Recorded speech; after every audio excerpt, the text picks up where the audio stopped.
नमस्ते। आज हम एक बहुत ही गहरे बुनियादी सवाल पर बात करने वाले हैं हाँ, जो वेदांत दर्शन का एक अहम हिस्सा है। कि ये जो दुनिया है, ये सृष्टि आखिर बनी कैसे? इसका असली कारण क्या है? बिल्कुल। और हमारे पास जो सामग्री है वो इसी सवाल को टटोलती है। हाँ, उसमें बताया गया है कि इस सृष्टि के पीछे सिर्फ एक नहीं बल्कि दो कारण है, परमात्मा और प्रकृति। जी, तो आज हम इसी पर थोड़ी गहराई से चर्चा करेंगे। समझेंगे कि ये दर्शन इन दो कारणों को कैसे देखता है और इनके बीच क्या रिश्ता बताता है। हाँ, और इसमें जो अलग-अलग मत हैं, जैसे अद्वैत वेदांत, उसकी भी बात करेंगे। और वो निमित्त कारण और उपादान कारण का क्या चक्कर है, वो भी साफ करेंगे। हाँ, ये निमित्त और उपादान, ये क्या चीजें हैं? सामग्री में एक मिसाल थी कुम्हार और घड़े की। हाँ, बहुत अच्छी मिसाल है।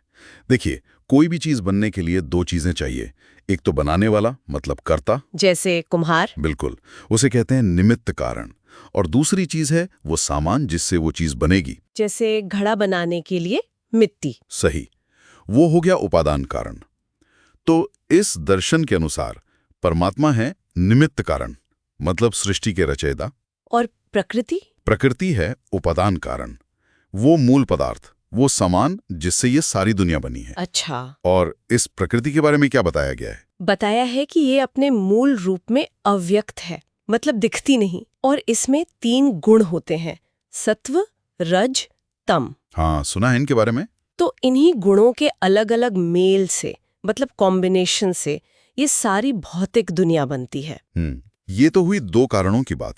लेकिन एक और मशहूर विचार है अद्वैत वेदांत का, जो कहता है कि सत्य तो बस एक ही है, ब्रह्म। हाँ, और हमारी सामग्री उस पर कुछ अहम सवाल उठाती है। क्या सवाल? देखिए, अगर सिर्फ ब्रह्म ही सत्य है और कुछ है ही नहीं, तो फिर ये दुनिया कैसे बनी? क्या ब्रह्म खुद ही दुनिया बन गया? अगर ऐसा हुआ तो मतलब ब्रह्म ने अपना स्वरूप बदल दिया। इसे स्वरूप हानि कहा गया है। पर सवाल यह है कि वो ऐसा क्यों करेगा? हाँ, वो तो अपने आप में पूर्ण है, परिपूर्ण, उसे किसी चीज की इच्छा नहीं, अकाम है। बिल्कुल।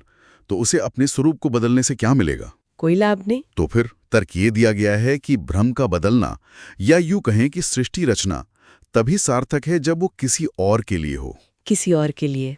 जैसे कि हम जीवात्माओं के लिए, हमारे कर्मों का फल भुगवाने के लिए, हमारे अनुभव के लिए। लेकिन अगर आप किसी दूसरे को मान लेते हैं, जैसे जीवात्मा, तब तो अद्वैत रहा ही नहीं। बिल्कुल सही, वही द्वैत आ गया, यानी दो सत्ताएं, परमात्मा और जीव। तो इस स्रोत का नजरिया ये है कि परमात्मा स्वयं नहीं बदलता है, और ये बदलाव वो जीवों के कल्याण के लिए करता है। तो मतलब परमात्मा निमित्त कारण है, जो प्रकृति उपादान पर काम करता है, जीवों के लिए। चत का एक मंत्र है, तस्माद्वाय तस्मादात्मना आकाशा संभुता। इसका क्या मतलब है? यहाँ समझाया गया है कि तस्मात् प्रकृति की ओर इशारा करता है, और आत्मना परमात्मा की ओर, मतलब उन दोनों से आकाश उत्पन्न हुआ। अच्छा, और मुंडक उपनिषद का भी जिक्र है शायद। हाँ, उसमें परमात्मा को कर्तारणीशम, यानी कर्ता निमित्त कारण बताया गया है। और श्वेताश्वतर उपनिषद तो और भी साफ कहता है। क्या कहता है? मायाम तो प्रकृतिम विद्यान माइनम तो महेश्वरम, मतलब माया को प्रकृति जानो और माया को चलाने वाले को महेश्वर यानी परमात्मा। दोनों अलग अगर हैं। ये तो काफी स्पष्ट है। सिद्धनासदीय सूक्त है जो सृष्टि से पहले की अवस्था बताता है। उसमें भी प्रकृति, जिसे तम कहा गया, और उसके ऊपर एक नियंत्रक अध्यक्षः का जिक्र मिलता है। तो निष्कर्ष यही है कि कारण दो हैं, परमात्मा निमित्त और प्रकृति उपादान, जो परमात्मा के अधीन है। एक सूत्र का भी जिक्र था, आत्मकृते परिणामात्।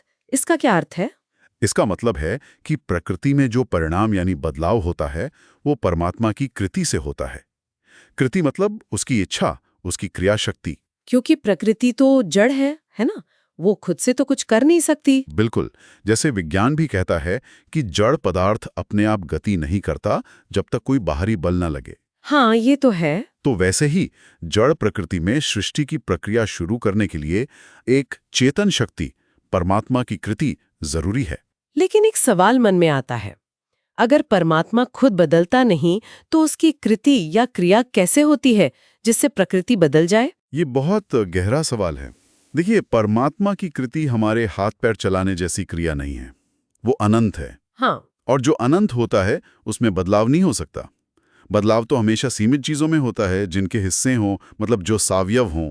तो परमात्मा तो अनंत है, अखंड है, एक रस है।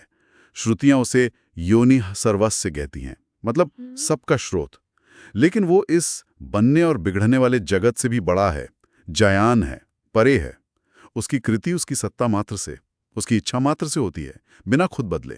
अच्छा, ये थोड़ा जटिल है पर समझ आ रहा है। तो मतलब वो अपनी उपस्थिति और इच्छा से ही प्रकृति को क्रियाशील कर देता है। हाँ, कुछ ऐसे ही समझ सकते हैं, जैसे चुंबक लोहे को खींचता है बिना खुद हिले डुले। ठीक है। और विज्ञान वाली बात जो आपने कही कि जड़ चीज खुद नहीं चलती। हाँ, वो इस दार्शनिक विचार से काफी मेल खाती है। चाहे हम बिग बैंग की बात करें या किसी और वैज्ञानिक मॉडल की, सवाल उठता है कि वो पहली गति, वो व्यवस्था कहाँ से आई? क्या वो सिर्फ एक संयोग हो सकता है? दर्शन का तर्क है कि इतनी व्यवस्थित सृष्टि सिर्फ संयोग या अचानक हुए विस्फोट का नतीजा नहीं लगता।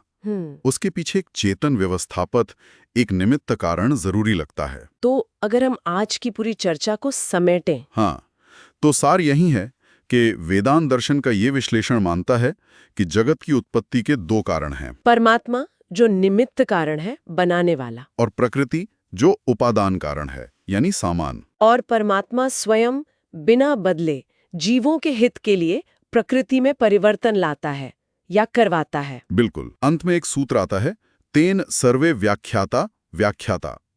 2 बार व्याख्याता कहना अध्याय समाप्ति का सूचक है। इसका क्या मतलब है? इसका मतलब है कि निमित्त और उपादान कारण के इस भेद को, इस सिद्धांत को समझ लेने से शास्त्रों में जो अलग अलग बातें कही गई हैं, उन सब की व्याख्या हो जाती है, वो सब समझ में आ जाते हैं। अच्छा। श्रोताओं के लिए बस एक विचार छोड़ जाते हैं, क्या कारण की इस दोहरी व्यवस्था, निमित्त और उपादान को ठीक से समझने से हमें सृष्टि की जो विभिन्न दार्शनिक और शायद वैज्ञानिक व्याख्याएं हैं, उनमें एक तरह का तालमेल, एक सामंजस्य बिठाने में मदद मिल सकती है। सोचने वाली बात है।